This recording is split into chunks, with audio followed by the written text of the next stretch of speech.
Year. I finally finished Idolm ster. It took me a hot minute, but it's finally done. So, get some music started and enjoy the show. Why does it look like that? I could have swore I saved it the way I normally do. Let me see if I can fix that. Because it's going to bother me to no end. Hold up. Let me see if that fixes it. I makes it crooked. I must lock it. I saved it the way I always saved it. No idea what happened this time. Hold on. Let me get some music going, see if I can fix this.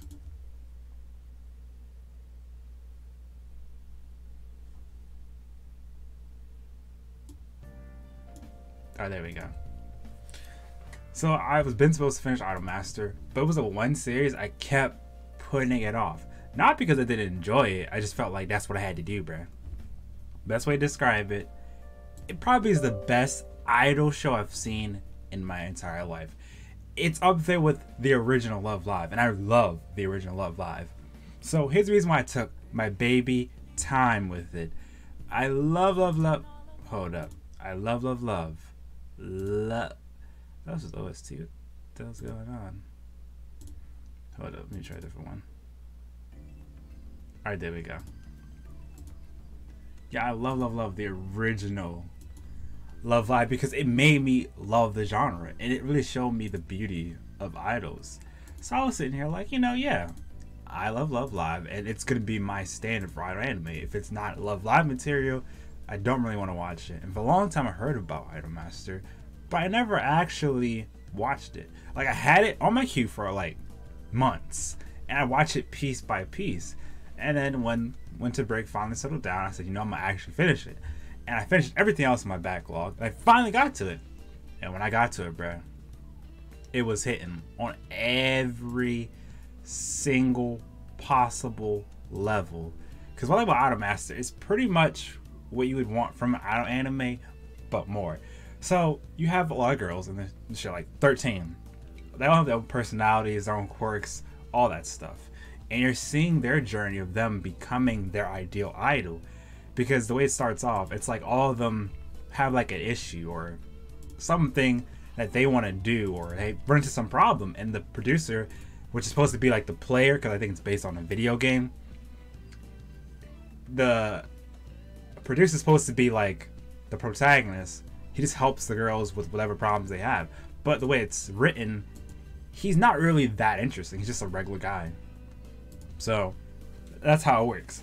So in each episode, you see these girls grow up and see them deal with going from being an idol that no one knows about to being idols everyone loves and cherishes. And what I found interesting about it, it really picked up towards, I want to say, episode 10 or 13. Because initially it just felt like, okay, it's just cute girls doing cute things. What's the point of watching? Why? Why should we care about cute girls doing cute things? We've seen it 10 million times. But what I liked is they foreshadowed a lot of stuff, especially if the openings. If you've seen it, I still don't know why it's not working the way it's supposed to work. Because in the opening, if you look at the first and the second opening, it was hinting that these girls, they're all going through something in life. Because you know how it'd be. A lot of things can happen, especially when you're their age. They're like 13. They're about to go to high school. So that's like the age where, you're discovering who you are, the kind of person you want to be, yada yada. So a lot of the girls in the show, they're not really like the most confident person out there. And I saw as the show went on, they became more and more and more confident. And that's what made me start liking it more and more. Because in the beginning, it just felt like no episode really was supposed to mean anything. It's just there to be there. But as you go on, you start to see every episode had a purpose. It didn't directly say what it was trying to do, but it was doing what, let me think of the word this right. It was to build up and foreshadow what would happen in the future. Because if you really think about it, there's three girls that are like the protagonists in this. And you focus on them. Chiyaya's one, Haruka, Miki. Miki's like an airhead, but she really wants to be a good idol. Haruka is the happy-go-lucky klutz. And then Chiyaya, she was the girl that was talented, but it always felt like she was never trying her best. And I couldn't shake why she was like that. And then what I liked in the second opening, it really showed you that, yeah, these girls are the main girls. Chaya's problem, it was foreshadowed in the second opening. Because it's like, in the beginning, there were nobodies. People knew about them, but it's just no one was really, like, going to their concerts, was crazy about them.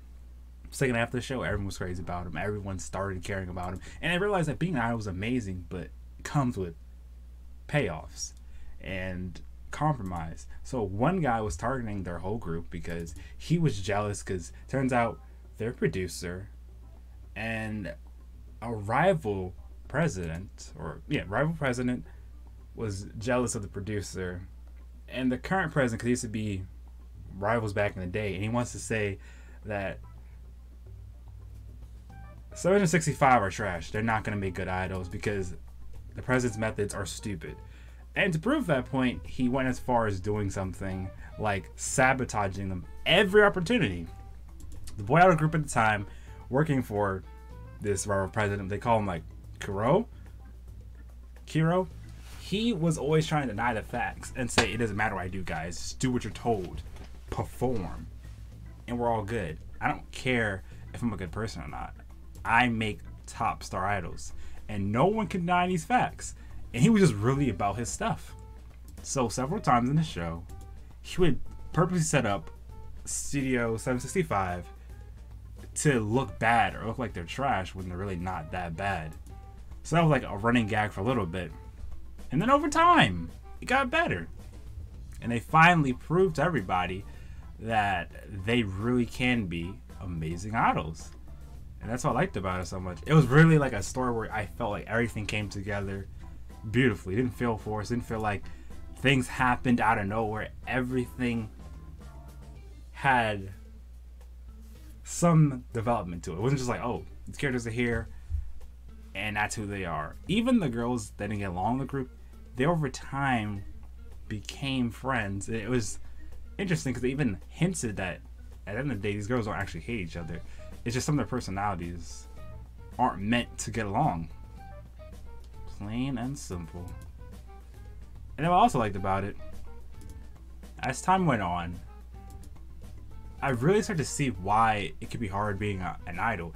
Because idols, just like an Idol Master, they start off at a young age when they're in like middle school. And then when they go to high school, they make a decision. Do they really want to be an idol? Or do they want to do different things? Or what is going to be their focus? There's a lot of things they have to consider. And when I go Idol Master, the girls still knew studying was important. It's like a whole episode or part of an episode where they was focusing on, oh yeah, we had to focus on school, we have to get into a good high school, and everyone's studying. And another part of the episode, they were trying to decide what they want to do, because a lot of them want to be idols to change how people perceive them. One character, she is a tomboy, but not by choice. Everyone calls her Prince. Everyone treats her almost like she's a boy. They don't do it on purpose. It just happens. So she wanted to change that, so that's why she became an idol. But she noticed her becoming an idol didn't really change that. And the reason why, in the first place, she was a tomboy, her pops treated her like a son, not really a daughter. She never got to be a girl, never got to wear skirts. So she thought if she became an idol, she could change all of that. And shows over time that she may not change in the way she wants now, but if she can be these girls' prince, they become princesses. So she's helping other girls achieve their dreams by being herself. In the role, if she gotta be his prince, she'll take it and do her best. About Haruka, Haruka. Her part was kind of anticlimactic, but I loved it. It just hit the spot. So pretty much Haruka, the entire show was a happy-go-lucky character that nothing really bothered her. And then towards the end of the show, she realized it's great that they're becoming popular idols. They can do all this stuff. But what's making her upset, she feels like because they're becoming popular idols, that's dividing the group. Everyone's so busy, no one's really hanging out anymore. And that bothered her. So to fix all of that, she decided on herself. What she wants to do is find an opportunity to work together again. And she found it. She was like, alright, I want everybody to do this practice for the concert. And what I liked about it, the way they went about it, everything added up. The girls love hanging out together. They love being together. And they were saying in a previous episode, before they transitioned to becoming top idols, it'd be amazing if they're so busy with work they really don't hang out anymore, despite them all loving each other, wanting to be friends. And that's what I found interesting. I was like, okay, see, they foreshadowed it, and it actually happened. And then in the episode where everyone was just like going crazy, they explained what really went down. The reason why Haruka and what she wanted came off weirdly, she didn't think it would happen. It'd be super popular idols to the point just to go to practice or the office, they have to wear disguises. She never expected that at all. And that's what I found funny, because it's like, see, you got your wish, but is it exactly what you imagined? And what I liked about it, they tried every episode to give every girl shine, so every girl felt important. When it's just, oh, we're going to focus on Miki, Shaya, Haruka, because they're supposed to be the main characters of the series. Now, every girl got their own shine, their own episode, spotlighting their personality, what they really want to do. What I liked about it, we meshed together, it did one thing that School Idol, Love Live didn't really do. Love Idol does show you these characters, but it feels like they don't change. They just show you they were like this in the past, and they're pretty similar to how they were in the past. That's what blew me. And that's why I say I do love Love Live as a franchise, but I just wish that it was a little bit different. I'm not gonna lie to y'all. Because my thing is I love characters and I love a good story. People Love Live feels like the driving part for me watching Love Live has to be seeing the girls get their dream accomplished, complete their goal. But you take that away, I don't really have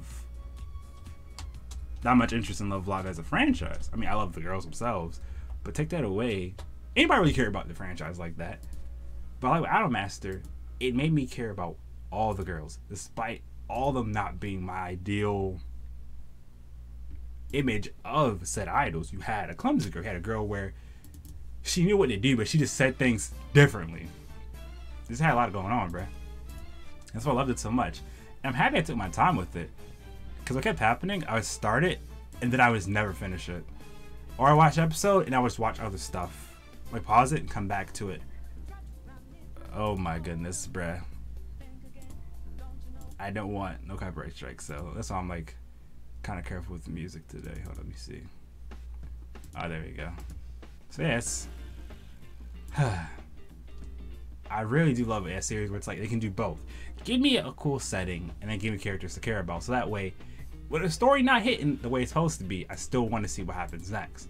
And I really felt like when it came to Love Live and Sunshine, I did like Sunshine as a concept. It was an underdog story. But if you take that away, I don't really care about that like that. Wow, it's still not trying to fix. This is actually upsetting me. It's gonna have to do, I guess. So I'm trying to say, Idol ster, to me, and Wake Up Girls, it's a foundation for how idol anime should be. Give us something where all the characters introduced, they mean something. They're not just there to be eye candy. They can change. They can realize that maybe their own quirks can be their own downfall. That's what I want to see. I always wanted to see cute girls and cute things, and that's all there is to it.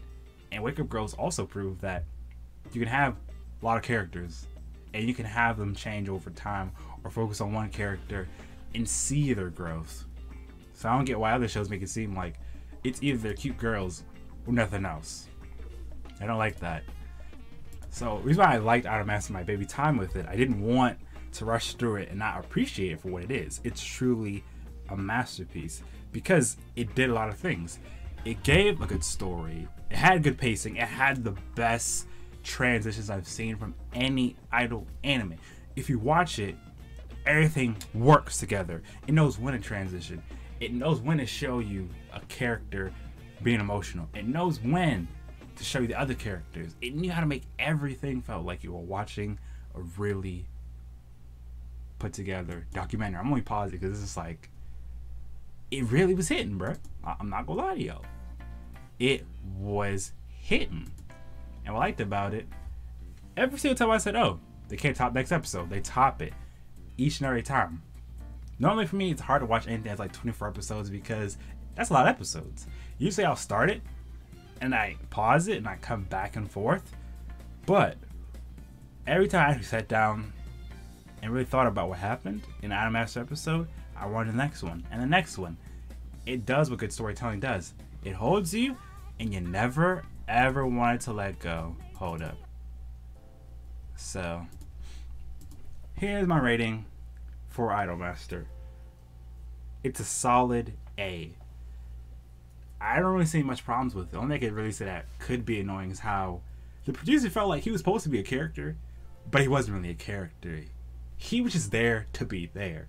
Yes, he did help all the girls with realizing who they want to be, their ideal version of an idol, and help them get over their problems.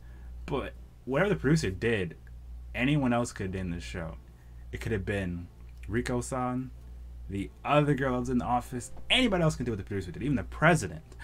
But once again, I feel like the way Idolm ster was made, we're supposed to be the producer. We're the main character, but we're not the main character all at the same time.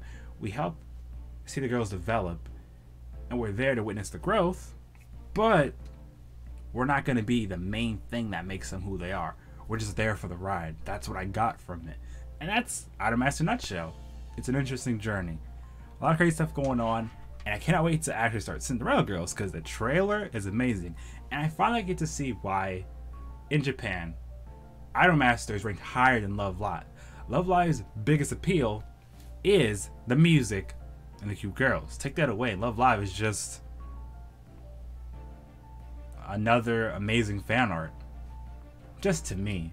But at least with Idolm ster, let's say you're not watching for the cute girls. You get an interesting story. And they know how to time it so it's like, if you see a certain scene and then you recognize, you're like, oh snap, that was heat, bruh. Or, what I like about Idolm ster, it just knows how to make everything worth your time. And not a lot of shows know how to do that. What I mean is, okay, if Idolm ster, let me see. Idolm ster kind of reminded me of why I like Welcome to the Ballroom. Pacing was good. And it made me care about something normally I don't care about. I don't really care about dancing, but Welcome to the Ballroom made me like dancing. Idolm ster made me realize that idol culture isn't that bad. It's actually pretty cool. I don't like everything about it, but at least when you start to understand it, everything just clicks together. How the idols become idols for themselves, but they're also doing it for their fans. The fans empower them, they get better. When they do bad, they feel like they're letting the fans down. When the fans feel bad, they feel bad. It's a give and take. So, the best way to enjoy Idolm ster, just dive in and tell me how it works. Hopefully, this review gave you all the clarity you need, why I like it, everything in between. And yeah, I can say so much more, but the crew needs me.